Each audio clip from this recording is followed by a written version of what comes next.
Balik Metro Manila po tayo sa ating Midnight Express at bibida po ngayon ang paboritong handa ng maraming Pinoy dahil pampahaba raw ng buhay. Pero may twist ito ha. Ano? Ang bungang ito na pwede rin palang ipampalit sa noodles para gawing pansit. Narito na po ang Midnight Express ni Mikel Dae. Noong 2010, ang Pilipinas ay isa sa mga top-producing countries ng coconut o niyog sa buong mundo. Kasama na rin dyan ang India and Indonesia, kaya hindi talaga natin maiiwasan na magkaroon ng mga pagkain na may niyog.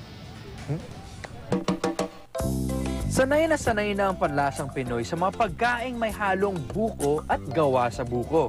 Ito nga raw ang naging puhunan ng Coconut House, isang restaurant sa Quezon City, kaya nila naisipang gumawa ng mga putaheng may organic buko twist. Ang Coconut House kasi ay mula sa idea ni Sir June dahil matindi ang love niya sa coconut at matindi rin ang love niya sa mga coconut farmers. Dahil siya yung president ng Philippine Coconut Society, hindi hiwalay ang panlasa ng mga Pilipino sa coconut dahil ang Philippines is a coconut country.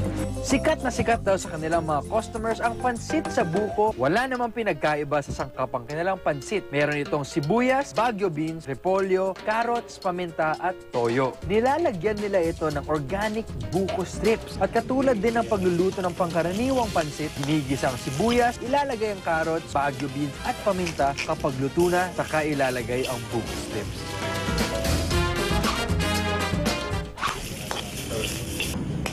Okay, sa harap ko ngayon, pansit buko.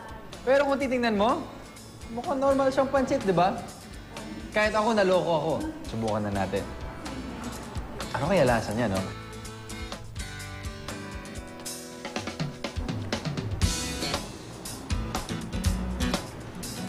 Wow! Hindi siya lasang buko. Hindi mo maiisip na buko. Iisipin mo, parang iba lang yung ginamit sa noodles. Yung lasa niya, pansit. Like yung marinate niya, lahat siguro, lahat ng sangkap pang pansit, hindi lang yung noodles. Buko lang yung ginamit.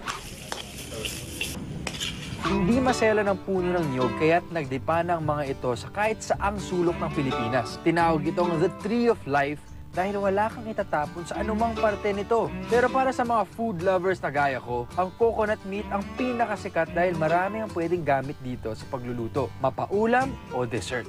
Ayan, nabuko niyo na ang secret ingredient ng masarap na pansit experience ko. Ako po si Mikel Dae. This is Midnight Express. See ya!